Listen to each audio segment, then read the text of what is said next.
Bonjour à tous, une nouvelle chronique dans la rubrique pour qui qu'il est ce cadeau. Alors, je vais tout de suite vous prévenir, cette chronique sera plus longue que les autres. Pourquoi? Parce que je vais vous parler d'un bouquin qui remue beaucoup de choses en moi.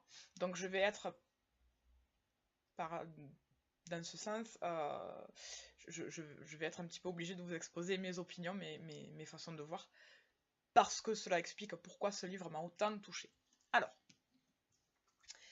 Liberté, je dessine ton visage d'Olivier Tarasso. On va y suivre une correspondance imaginaire. On va y suivre les pensées donc, des deux héros. Donc Charles, qui est reporter de guerre, qui est enlevé en Syrie par une branche armée de Daesh. Et Julie, sa compagne, donc qui, elle, est à Paris, et suit tout ça de l'extérieur, mais du plus profondément intérieur, de fait.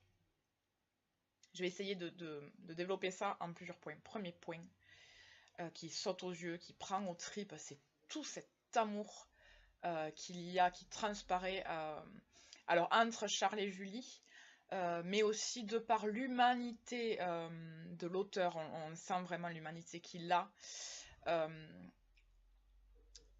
Donc c'est vraiment un sentiment qui accompagne tout le bouquin. Et c'est magnifique. C'est sincère, c'est honnête. Il n'en fait pas trop, il n'aime pas tout le monde, c'est pas des bisounours. Mais justement, cet amour-là qui transparaît entre ces deux êtres, Julie qui se sacrifie quand même pour que Charles puisse faire son métier à fond, et Charles qui dans les pires moments ne pense qu'à Julie. C'est bon, ça fait du bien, c'est bouleversant. Premier point. Deuxième point. On va forcément parler du djihadisme. On va forcément avoir, nous tous, un ressenti là-dessus. Ce livre a été écrit juste après les attentats.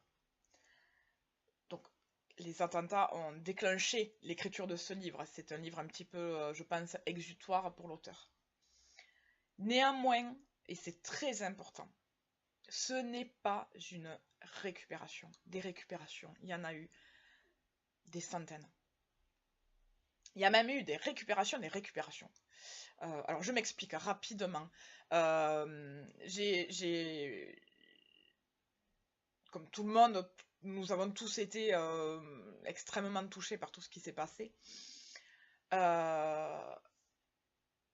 J'ai essayé de lire moi-même le bouquin sur les attentats de Charlie Hebdo qui s'appelle « Et soudain il ne riait plus ». Alors je pense pas que le but premier des auteurs soit une récupération. Je suis encore un petit peu naïve, je pense pas sincèrement. Mais c'est vraiment malsain, parce que certes on parle des attentats de Charlie Hebdo, mais on n'en ressort pas grand-chose, mis à part Enfin moi j'ai pas pu le lire en entier, hein, mais je me suis arrêtée pendant la description de l'attentat, mais en mode BFM TV, quoi. Donc je pense que ça partait d'un bon sentiment, ce qui en est ressorti n'apporte pas grand-chose, quoi. Enfin moi j'ai trouvé ça malsain presque, j'étais mal à l'aise en lisant ce bouquin et ça m'a fait mal, vraiment. La récupération des récupérations. On voit passer sur Facebook, oui, je regarde pas la télé, donc ma référence c'est Facebook, pas forcément mieux. Néanmoins, on voit passer sur Facebook des débats autour du leitmotiv « Je suis Charlie », autour des récupérations politiques qu'on en a fait. Alors c'est vrai qu'il y en a eu. Mais maintenant, enfin, ça devient... on n'a plus le droit de dire je suis Charlie. Ben, moi je le dis, je suis Charlie, clairement. J'en ai rien à faire. J'en ai rien à faire des récupérations médiatiques ou politiques qu'il y a eu autour de ce mouvement. Ce mouvement, on est des milliers d'êtres humains avec un cœur, un esprit, une raison qui l'ont suivi. Donc laissez-nous le suivre, laissez-nous être Charlie si on a envie. Voilà. Donc ce bouquin n'est pas une récupération. Et Alors, du coup, ben, j'ai tellement peur des récupérations que du coup, j'ai rien lu d'autre sur les attentats, sur le djihadisme. Donc, j'ai pas forcément de point de repère. Mais moi, ce que j'ai à dire, c'est que c'est écrit avec une réelle intelligence. Ce n'est pas... c'est forcément, la pensée est forcément dirigée sur la pensée de l'auteur. Mais il y a une telle humanité. Comme je viens de le dire, donc il a été écrit juste après les attentats. Donc dans un affect vraiment fort de la part de l'auteur. Mais il y a un recul énorme. Et il y a une volonté de réfléchir au pourquoi du comment. Autour de Charles et de Julie, on va croiser plusieurs personnages satellites, dont le geôlier de Charles, qui a été embrigadé dans une cité. Des embrigadements comme on en voit partout j'ai pas le droit de dire les émissions peut-être, bon mais sur des chaînes, partout. De toute façon on les voit partout. Ouh là là là là là là, c'est la cité, il a un jean ras des fesses, des baskets, il se fait embrigader. Charles a dit à son geôlier, à un moment, tu es là, tu es mon geôlier, je n'ai pas à juger ça. Je n'ai pas à te juger parce que je ne sais pas d'où tu viens, je ne connais pas ta vie. Je ne sais pas ce qui t'a poussé à partir en Syrie. Je n'ai pas à juger ça. Par contre, je n'ai pas à te pardonner. C'est très courageux, c'est très intelligent d'écrire ça. Pourquoi? Parce que non seulement Olivier ne se permet pas de juger, mais en plus, il a le courage de dire que nous ne pardonnons pas. C'est une subtilité dans la pensée qu'on ne voit pas forcément partout. Que tout le monde n'a pas le droit, n'a pas le courage de dire. Et cette réplique, moi, m'a bouleversée. Je la lis, je la relis, je m'en lasse pas. Ensuite, donc, toujours dans l'embrigadement sur le sujet, puisque c'est quand même un sujet récurrent et très important, Julie croise une jeune fille qui revient de Syrie et qui revient repentie. Alors, pourquoi? Parce que cette jeune fille est partie là-bas par amour. Alors, c'est une petite jeune qui est au lycée, voilà, qui met des jeans, voilà, une jeune fille, une jeune ado, comme il y en a, comme toutes les jeunes ados, qui est juste tombée amoureuse de la mauvaise personne. Et cette personne, lui fait un petit lavage de cerveau pour partir en Syrie. Une fois en Syrie, elle se rend compte que le conte de fées... Alors voilà, il lui explique que c'est pour une aide humanitaire. Donc il l'a fait venir là-bas pour aider les blessés, les enfants. Donc elle est vraiment partie là-bas, mais c'est pas sa faute, quoi, j'ai envie de dire. Elle est juste amoureuse, elle a juste voulu rêver. Et cette jeune fille revient en France. Revient en France repentie, puisqu'elle elle a vu ce qui se passait vraiment là-bas, elle a compris ses erreurs, elle revient repentie. Qu'est-ce qu'on en fait de cette jeune? Je ne regarde pas beaucoup les médias. Je fais très attention à ce qu'on me dit, donc du coup, j'écoute pas forcément. Mais c'est pas une question que j'ai croisée souvent, néanmoins. Je me trompe peut-être, hein, mais c'est bien de le soulever, ça.